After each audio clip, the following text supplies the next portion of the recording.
That's one that tickles, eh? Dr. Jimmy Shiro Hasagawa practices dentistry in Montreal. He was born in Vancouver in 1930. My parents came over from Japan to Canada in 1917. My father had bought out a small restaurant, which my mother ran, and my father was working both in the restaurant at night and during the daytime working in the sawmill. He was working 18 hours a day. When war broke out, word was posted along the Japanese ghetto that all able-bodied men would be forced to be relocated to an internment camp in the interior part of BC. Abruptly one night my father received a notice that he would have to leave us, and there it was. We went to see him off at the train station and he was gone. We received notice we too would be shipped to one of the relocation centers with only 75 pounds of luggage per person. So my mother was forced to sell the restaurant business for $300. And that's with all the equipment and everything inside. But mother had no choice. What do you do when the tooth comes out? Put it under my pillow. And what happens? I get some money. Like what? How much do you get? About 25 cents. 25 cents? And who brings the 25 cents? Mommy. Mommy does, eh? Oh, I thought it was the tooth fairy that brought the 25 cents. During the war, we were interned in the relocation center for a period of 5 years. After war was over, we had a choice of being relocated east of the Alberta-BC border or going back to Japan. My father, deep inside, felt that perhaps the family should go back to Japan after the way my mother, had been treated. On the other hand, my sister was quite adamant in staying in Canada. We chose Montreal because rumors circulating in those days was that Montreal, being French-speaking, had absolutely no discrimination against the Orientals. Yes, I'm very pleased with you, Michelle. You got a lovely clean mouth, you know? You don't have a single filling, you know that, eh? Mm-hmm. Yeah. Now, you rinse your mouth out well, okay?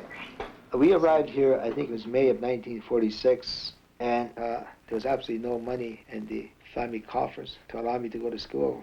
So I started working in a factory, and I went to night school for 7 years.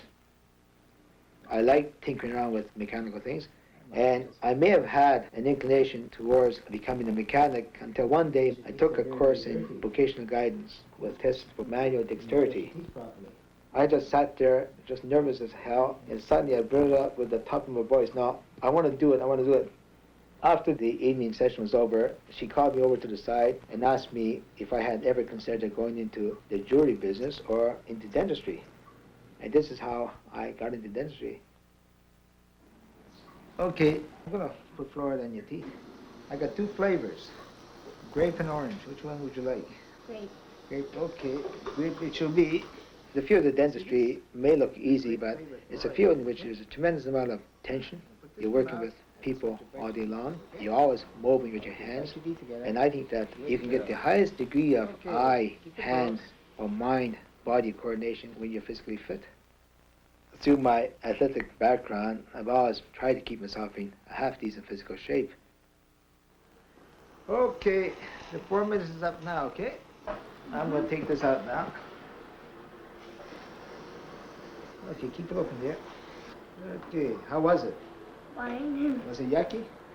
Yeah. No? Really good, eh? I've never ran into prejudice the last 30-odd years I've been living in Quebec, other than to be sometimes mistaken not for Chinese.